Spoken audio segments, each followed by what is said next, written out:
If there is any minister you find culpable, Mr. President is there waiting for you to hear your answers. So the Nigerian people, at the end of 4 years of Mr. President, it is going to be different. Mr. Okechukwu, He's trying to collectively the funds. Mr. Okechukwu, we're really trying to manage time. Where it will pay everybody. Mr. Okechukwu, the question that a lot of the viewers are asking here is it about Mr. President?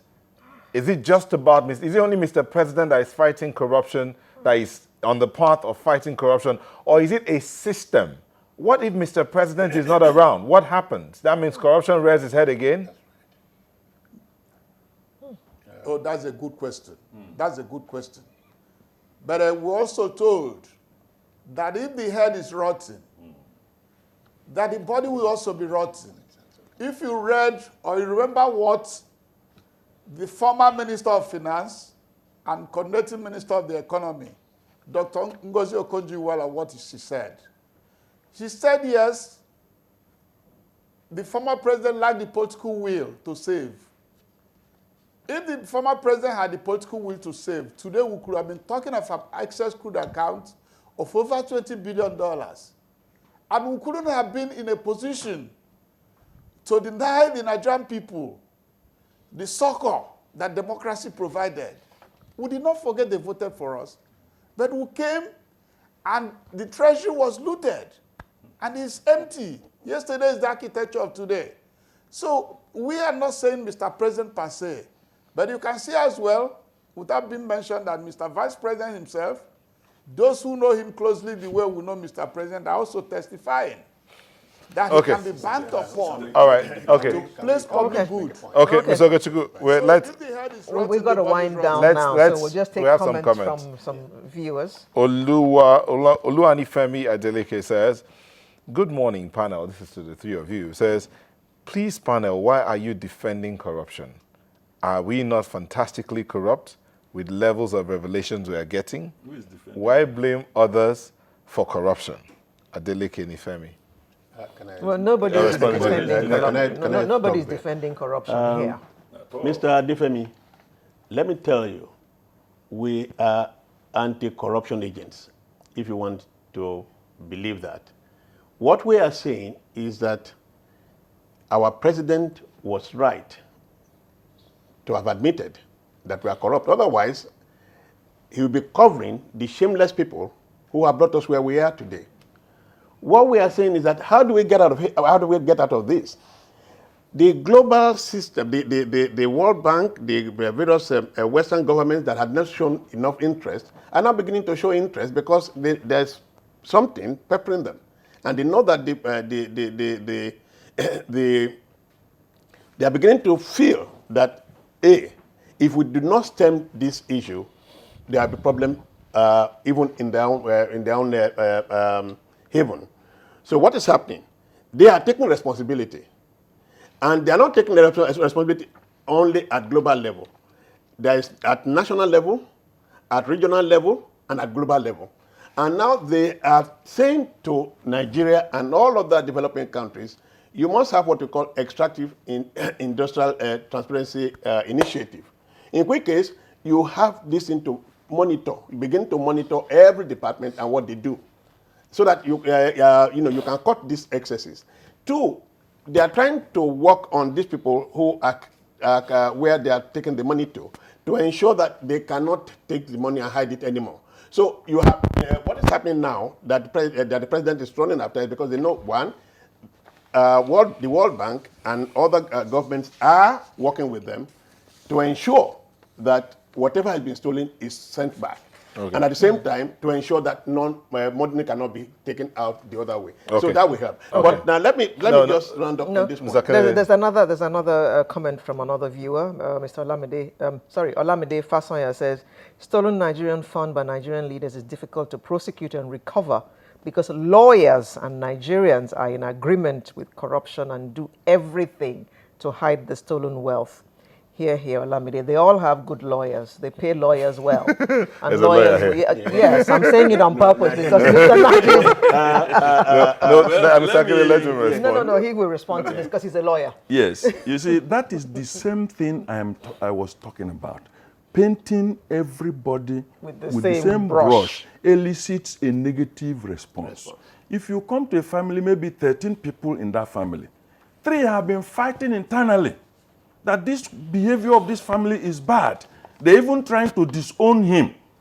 And here you have people from the community saying that that family is bad. It's only a matter of time. If those 2 children do not escape from that community, they will join the entire family and make the situation worse.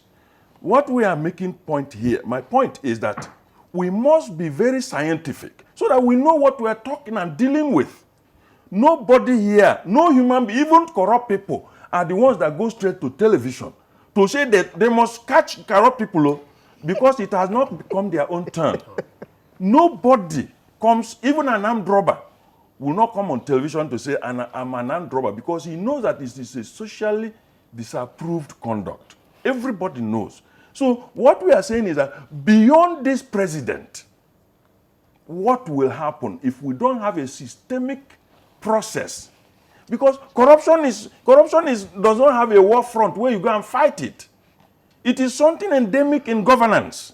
Okay. So where you do the right thing in governance, you attenuate corruption. Okay, this one to Mr. Okechukwu. Adebi Abosede says, corruption is not the problem. Rather, it is the outcome of greed on the part of human beings. And Oyelami Olufemi says, just added to that, say there should be taxation for the affluent. The youth are pushed into corruption by politicians around. Mr. Okechukwu? And then what I can say about what they said actually is that they should put their mind back. That if you... Go ahead. And you have a future, your tendency to be corrupt will be minimized. Tony Blair, as a prime minister, he came there in 2004 and we were in opposition then, and we had a meeting with him. And he told us, you know what? We said no.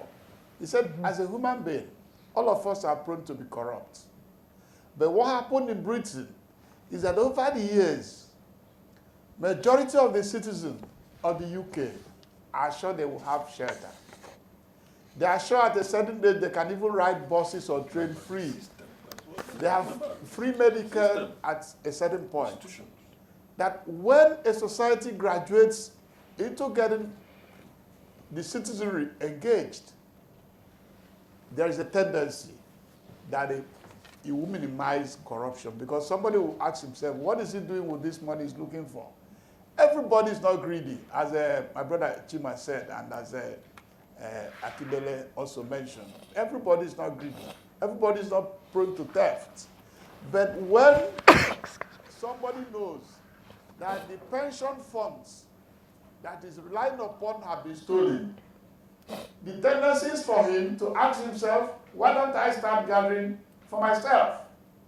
But if he's sure that along the line we have a government in place that will not allow his pension fund to be siphoned by anybody, no matter how smart, you have started the journey.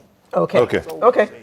We regime has started the journey. Okay, Mr. Okechukwu. Mr. Okechukwu, we got to go now, so I would like, in one sentence, if possible, your last word on this matter, Mr. Akindele.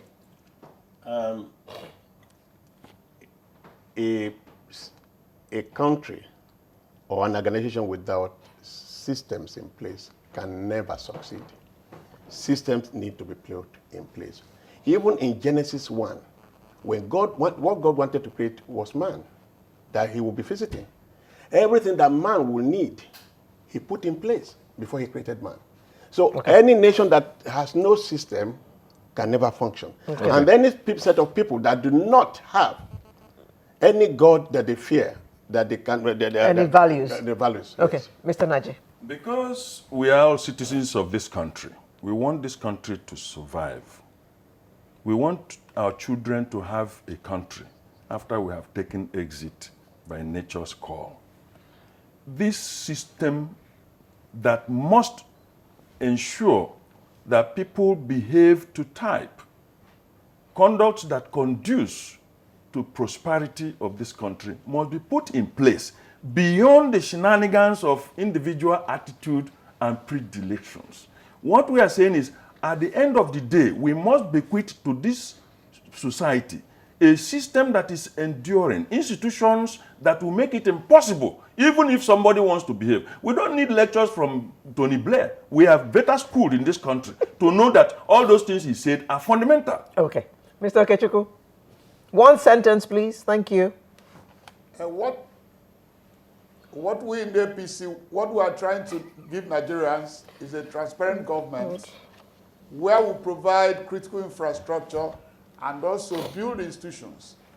Because without critical infrastructures and industrial states, we might not go nowhere. Okay. It's only legal framework. Okay. Thank you. We have been chatting with an APC chieftain who joined us from our studios in Abuja, Mr. Osita Okechukwu, a legal practitioner, Mr. Chima Naji, and Mr. Tunde Akindele, who is immediate past chairman, Institute for National Transformation. Thank you all, gentlemen, for coming to look at this topic with us this morning. Thank you very much. Sunrise will return in just a moment with another interesting conversation. See you soon.